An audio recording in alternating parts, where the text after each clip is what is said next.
This painting is entitled The Path, and all it depicts is a sandy path running straight through a hilly landscape. Just below the horizon, it disappears into the right-hand edge of the picture, an almost abstract composition. The painter's signature, complete with the usual red stamp, can be seen bottom left.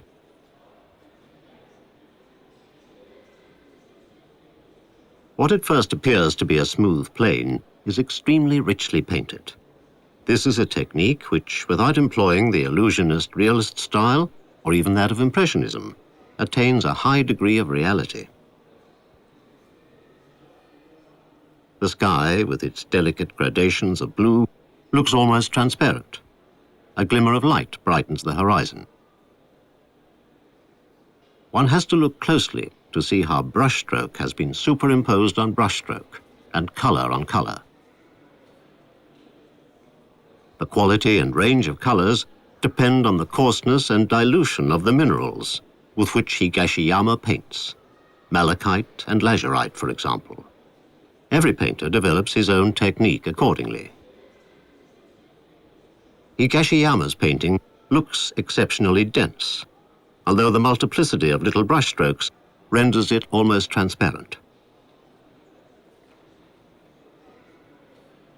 The hills and tufts of grass beside the path also derive the volume, which they clearly have, from very fine brushstrokes in various shades.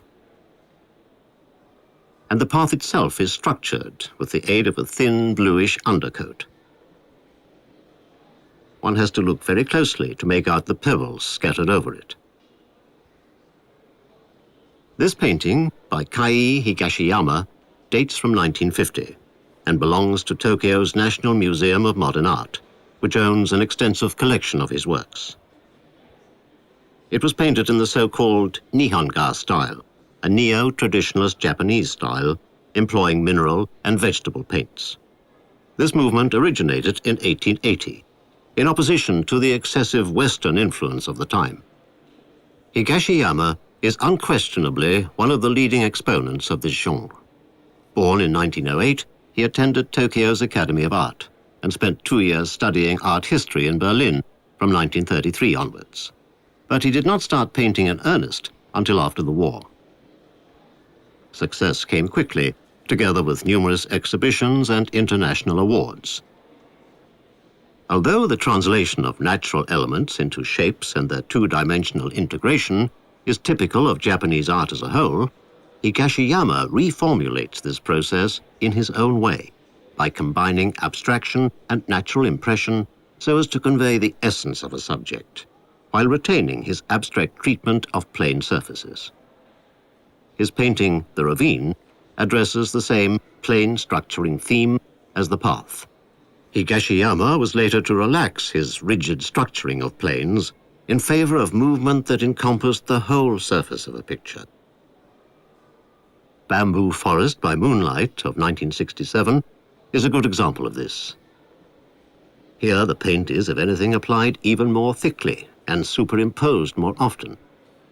Despite its wealth of nuances, it is limited to a single color, blue, and sprinkled with glitter. From above, a pale shadow falls, suggestive of a misty vapor filtering the moonlight. For all the stylization of the picture's surface, the bamboo forest seems almost startlingly real. Japan abounds in forests composed of bamboo stems many feet high and crowned with thick tufts of feathery little leaves, like forest spirits with tousled hair, or as here, with tapering tips. When the wind blows, they sway to and fro, bowing to it in submission, only to straighten up again when the wind subsides. There is something mysterious and at times sinister about bamboo forests. Higashiyama conveys this appearance, this sensation, with the aid of glittering moonlight. There is also a hint of melancholy, expressed by this poem from the Issei stories of the 10th century. Why must the moon so soon evade our wistful gaze? May the mountains flee so as not to let it enter. Not so the haiku, which credits the bamboo with human feelings. In rain, bamboo sleeps, then rises to its full height to gaze at the moon. Both moods are expressed in Higashiyama's painting.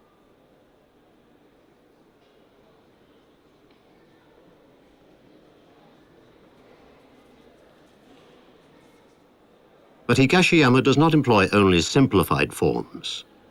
In a study for a mural for the new imperial palace, executed a year later, he displays a wealth of decorative skills. The emerald green sea, with its fine coating of foam, and the black crags, which are arranged like garden stones, are adorned with gold dust and cut gold leaf in the age-old kirikane technique, the waves themselves being dusted with silver. Despite its decorative appearance, this painting evokes the very real impression of a seashore of great beauty.